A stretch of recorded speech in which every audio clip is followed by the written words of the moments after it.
Welcome back नाज़रीन। सुबह लाहौर के आखिरी हिस्से में आपको खुशामदीद कहते हैं। न्यूज़ अपडेट्स आप जान चुके हैं और ख़बर आपको दें कि all Pakistan audit and account combined association के चेयरमैन राना खालिद फारूक ने सरकारी मुलाजमीन की तनख्वाहों में इजाफे के बाद इनकम टैक्स की शरह में इजाफे को यकसर रद्द कर दिया है।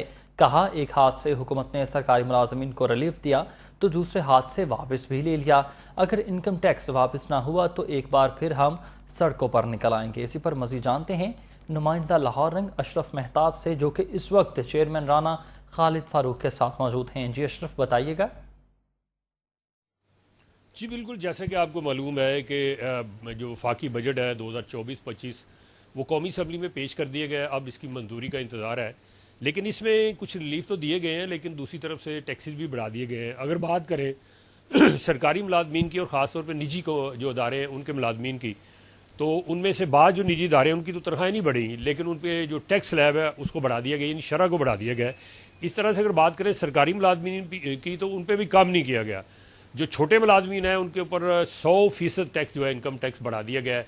इसी तरह से जो बड़े ज़्यादा तनख्वाहें लेने वाले मुलाजमीन हैं उनके ऊपर भी लगाया गया कम, लेकिन 11% से लेकर 100% तक वो टैक्स जो है बढ़ाया गया है। अब इस टैक्स बढ़ाने से सरकारी मुलाजमीन मुतमिन है या नहीं मुतमिन, उनके ऊपर किस तरह के पहले ही महंगाई के बोझ हैं और वो किस तरह गुजारा कर रहे हैं। मैं इस वक्त एजी ऑफिस में मौजूद हूँ। यहाँ पे ऑल कंबाइंड एसोसिएशन के चेयरमैन राना खालिद महमूद साहब मौजूद हैं। इनसे बात करते हैं, इनसे ही जानते हैं कि वो क्या फील करते हैं। क्या वाकई वो सेटिस्फाई हैं कि बजट से में जो रिलीफ मुलाजमीन को दिया गया और जो टैक्स लगे हैं उसके बारे में क्या कहते हैं। अस्सलाम वालेकुम। वालेकुम अस्सलाम। राना साहब, बात आपने सुनी, सीधा सा सवाल है।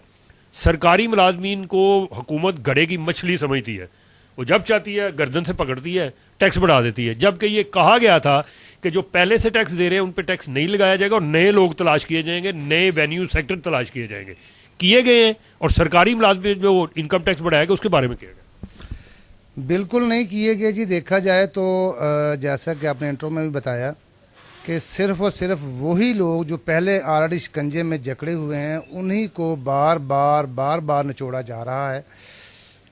टैक्सों की भरमार ने इस वक्त सरकारी मुलाजमीन की कमर तोड़ दी है, जो कि पहले ही महंगाई की वजह से बहुत ज़्यादा टूट चुकी हुई है। इस दफ़ा कुछ तवक्को थी कि शायद गवर्नमेंट हमें कुछ रिलीफ देगी, लेकिन रिलीफ जो दिया अल्फाज का गोरख धंधा था, इस हाथ से दिया इस हाथ से वापस ले लिया। इससे बड़ा जुल्म क्या हो सकता है कि हमारी जो तनख्वाह बढ़ाएगी वो बेसिक तनख्वाह के 25% के हिसाब से बढ़ाएगी, जबकि जो हमसे टैक्स लिया जा रहा है, अभी जो नया टैक्स स्लैब बढ़ाई गई है वो हमारी ग्रास सैलरी के ऊपर लिया जा रहा है। यानी कि देखा जाए तो अगर गवर्नमेंट ने फ़र्ज़ करो हमें 100 रुपया दिया है तो हमसे गवर्नमेंट ने 60 रुपये वापस ले लिए हैं। ये सिर्फ लफ्ज़ों का गोरख धंधा है और ये जुल्म की इंतहा है। बजाय कि नए शोबों में टैक्स लगाए जाते, वही लोग जो ऑलरेडी शिकंजे में फंसे हुए हैं उन्हीं पे बार बार बोझ डाला जा रहा है। अच्छा, ये बताएं कि जो नए शोबों की बात करते हैं उनमें क्या समझते हैं? जागीरदार हैं, उन पर लगा टैक्स? कोई दुकानदार हैं जिनको रिटेलर और होल सेलर और मैन्युफैक्चरर हम कहते हैं, उनको भी इन्होंने बहुत रिलीफ दिया। अभी तक वो 31 लाख लोग कहते थे, सुना था वज़ीर ख़ज़ाना कह रहे हैं, जिनको हमने टैक्स नेट में लाना है। सिर्फ 30,000 लोग जो है वो हुए हैं। तो क्या समझते हैं कि वो तो फिर कितनी की देर में होंगे? और वो जो इतने आप बड़े बड़े प्लाजे लाहौर में देखते हैं, दाएं बाएं देखते हैं, ये हर किसी के तो हैं, तो उनको क्यों नहीं टैक्स नेट में ला रहे? क्या वजह है? क्या उनके साथ को मिली भगत है? मैं इसका सिंपल सा जवाब दूंगा जी। पहली जो बात आपने 31 लाख वाली की है, चूँकि मेरा तल्लक गवर्नमेंट के शोबे से है और हम रिपोर्ट्स बनाते हैं और हम बहुत बेहतर जानते हैं कि गवर्नमेंट की रिपोर्ट्स कैसे बनती हैं। कुछ भी नहीं है, ज़मीनी हक़ाइक़ इसके बिल्कुल बरअक्स हैं। बाकी जहाँ तक बात है टैक्सेस की, जब मैं मुआशरे में बाहर जाता हूँ, जब मैं रोड पे निकलता हूँ और जब मैं अपने दाएं बाएं V8 और महंगी महंगी लग्जरी गाड़ियाँ देखता हूँ, हैरान होता हूँ। मैं कहता हूँ कि सिर्फ आप एक लाहौर शहर के एंट्री पॉइंट पे खड़े हो जाएं और सिर्फ लाहौर शहर के एंट्री पॉइंट पे खड़े होकर यहाँ की लग्जरी गाड़ियों की आमद व रफ्त को काउंट कर लें और उसके बाद अपने टैक्स फाइलर की लिस्ट को काउंट कर लें, तो मेरा ख्याल है कि ये सारी जो रिपोर्ट जो बनाई जाती है गवर्नमेंट की, उसका सारा जो है वो आयना वाज़ी हो जाएगा। अच्छा, दूसरा ये बताएं कि गवर्नमेंट ने यह भी कहा था कि वो अपनी जो मराहत हैं, प्रोटोकॉल है, वो कम करेंगे। और ये पिछली जो साबका हुकूमत थी 10 माह की, उसके अंदर बाकायदा एक फिगर दिया गया कि 200 अरब रुपया हम कम करेंगे। तो क्या कुछ हुआ, कम हुआ या नहीं?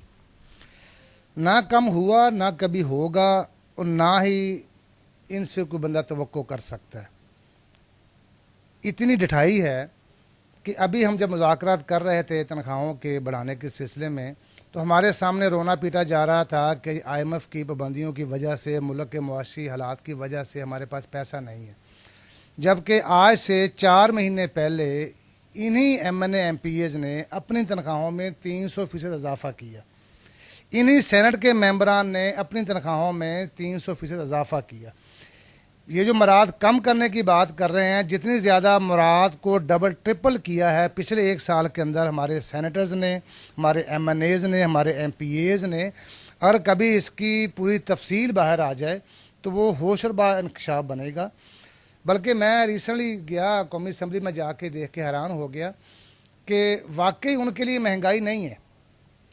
वजह यह है कि उनका पेट्रोल फ्री है, उनकी यूटिलिटी फ्री है, उनका फ़ोन मोबाइल फ्री है, उनका खाना फ्री है। आप चले जाएं पार्लियामेंट में, उनकी बिरयानी की प्लेट जो 50 रुपए की है, और मटन बिरयानी की 50 रुपए की है, जबकि गरीब आवाम को तो बाहर जो कवा बिरयानी है वो भी 200 की मिलती है। इसलिए उनको कभी एहसास नहीं होगा कि महंगाई कितनी हो चुकी हुई है। ये तो जो बंदा पिस रहा है, ये उस वक्त तक ये नहीं एहसास होगा जिस वक्त तक मेरे ख्याल में अवाम में से मिडिल तबके से लोग पार्लियामेंट में जाके नहीं पहुंचेंगे। उस वक्त तक वहाँ पे एहसास वाले बंदे मौजूद नहीं होंगे, तब तक इनके कौलो फिर में तजाद चलता रहेगा। क्या आप समझते हैं कि मिडिल मैन या मिडिल क्लास का बंदा कौमी असम्बली में या सूबाई असम्बली में जा सकता है? इलेक्शन तो करोड़ों में चला गया है, 10-12 करोड़ दे के टिकट लेते हैं, फिर उतना ही उसके ऊपर लगाना पड़ता है। तो किसी मिडिल क्लास, या आप समझते हैं किसी आपके जो क्लर्क लेवल का कोई बंदा है उसके पास इतना पैसा होगा? बात पैसे की नहीं है, चूँकि बात ज़रा मौजू से हट जाएगी। बेसिकली देखा जाए तो पाकिस्तान में इस वक्त बुराई की जो मेन जड़ है ना, वो ये वाली जमहूरियत हो जिसमें हमारे पास नाफज हो चुकी हुई है। इस जमहूरियत में मुमकिन ही नहीं कि किसी के पास 14-15 करोड़ रुपया ना हो और वो इलेक्शन लड़ ले। ये उस वक्त मुमकिन है जब यहाँ पे ये वाली जमहूरियत हो कि बाकायदा पार्टीज़ हों, पार्टी फंडिंग हो, पार्टी के बेस पे लोग इलेक्शन लड़ें। हम जमहूरी मुल्कों की बात करते हैं, हम अमेरिका की बात करते हैं, हम UK की बात करते हैं, जो कि मदर ऑफ डेमोक्रेसी हैं, तो वहाँ पे देखा जाए तो वहाँ पे बाकायदा आवाम के पैसे से पार्टियाँ बनती हैं, पार्टी के फंड से वहाँ पे लोग मुंतखब होते हैं, फिर उनको पता होता है हमारे कंधों पे जिम्मेदारी हैं। आज हमारे पास जो जमहूरियत है, यहाँ पे बड़ा सिंपल सा असूल है कि जिसने जहाँ से भी पैसा हराम का इकट्ठा कर लिया, एक बार उसके पास 15-20 करोड़ रुपए आ गया, फिर उसको सबसे अच्छा ये एक पूल नज़र आता है कि यहाँ पे जाकर इन्वेस्ट करूँगा, मैं यहाँ पे जाके 15-20 करोड़ रुपया खर्च के मैं MNA बनूंगा, फिर मैं इसको डबल ट्रिपल जो है इसको अपने आमदन को बढ़ाऊँ। ये भी बताइएगा, आप वापस आते हैं यही सरकारी मुलाजमिन की तरफ से, जो सरकारी मुलाजम है छोटा, जिसके पास अपनी मोटरसाइकिल है, जो दफ्तर आता जाता है, उसको वो मराहत नहीं है जो कि बड़े अफसरों को है।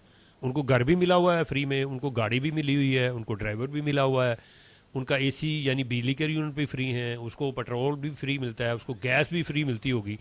तो नीचे जो बेचारे 25, 30, 40, 50 हज़ार लेते हैं, सारा बर्डन उनके ऊपर है, उन्होंने खुद ही वो सारा कुछ खरीदना है।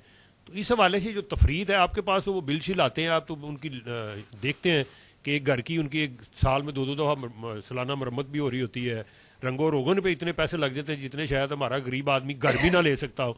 तो इस बारे में क्या कहते हैं? ये भी कोई इसके बारे में कभी सोचा है, कोई आपने कोई एहतजाज किया कहीं पे?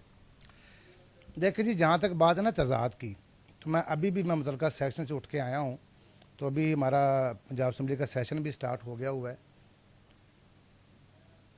अरबों रुपया हमारा खर्चा है हमारे जो सेशंस होते हैं, और सेशन में क्या होता है पूरी कौम अच्छी तरह जानती है। इनकी मुराद देख लें। मैंने पहले कहा कि इनको एहसास इसलिए नहीं होता कि इनको अंदाज़ा ही नहीं है, इनको तो ये नहीं पता है कि जो है पेट्रोल है वो किलो के हिसाब से मिलता है, लीटर के हिसाब से मिलता है। कभी उन्होंने परचेज नहीं कभी इन्होंने किया।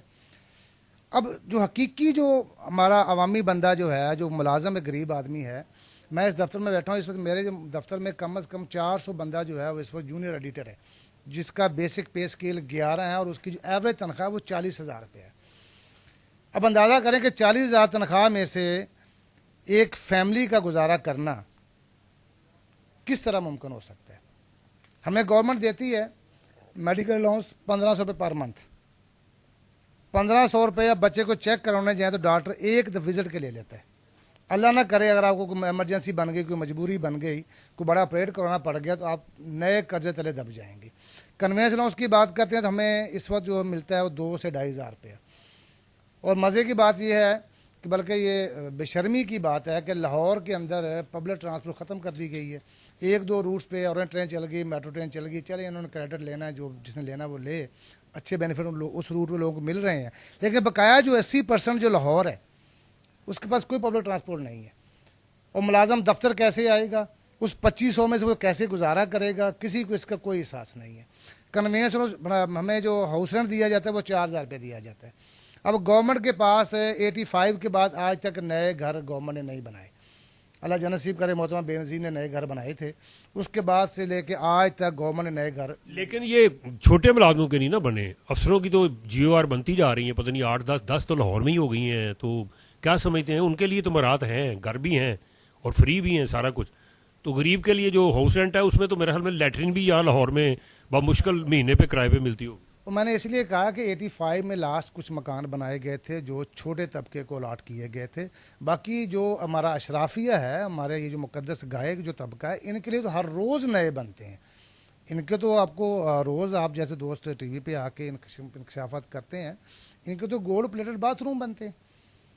इनको कहाँ एहसास होगा कि एक गरीब आदमी 4,000 में से मकान कहाँ पे रेंट पे लेगा।